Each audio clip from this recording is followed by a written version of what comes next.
Trial and Error, Prologue. A beloved and beautiful 20-year-old girl is abducted from her driveway in rural West Tennessee. The police have no suspects, so everyone is a suspect. Hundreds of law enforcement officers and even more citizens converge on the scene to search for her. Some of her belongings are found along local roads, including her lunchbox and her nursing school notebook. The case becomes the most expensive and extensive case in the history of Tennessee. Her remains are not found for 3.5 years. She has a bullet hole in the back of her skull. The promise ring her boyfriend had given her is nearby.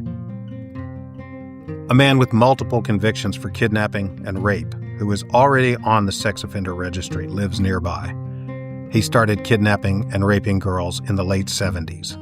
A string of victims, known and unknown, are probably linked to him. He's previously stalked our victim and other women in the community. In fact, when our victim is abducted, he has pending kidnap and attempted rape charges. Law enforcement destroys his alibi. When the police search his home, a cadaver dog hits on his vehicle.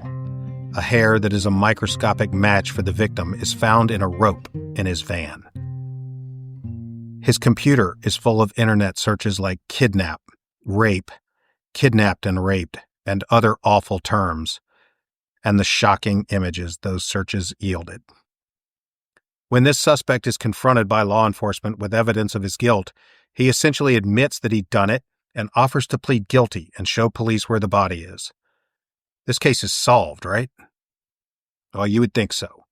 And an FBI agent, a United States Marshal, and the lead case agent from the TBI all agree. But that suspect is never charged. Instead, he becomes a witness for the prosecution, a prosecution that allows him to deny his guilt and mock the law enforcement officers who believe him to be guilty. The state implicates 4 other men in the crime.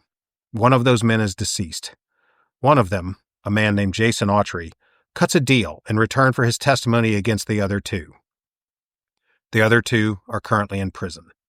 Now, years later, Autry has recanted his testimony, but he has nothing to gain from that because he's already served his sentence for his falsely confessed crime. The suspect to which I refer earlier is identified by law enforcement to be Terry Britt. In March 2025, he's due to be released from a halfway house in Nashville and presumably return to the same community he's terrorized for a long time. This is the tragic case of Holly Bobo. Holly is dead. Her killer is free. Innocent men languish in prison. I'm Dana McLendon. On behalf of my co-host, Dr. Katie Spirko, we present the Trial and Error Podcast.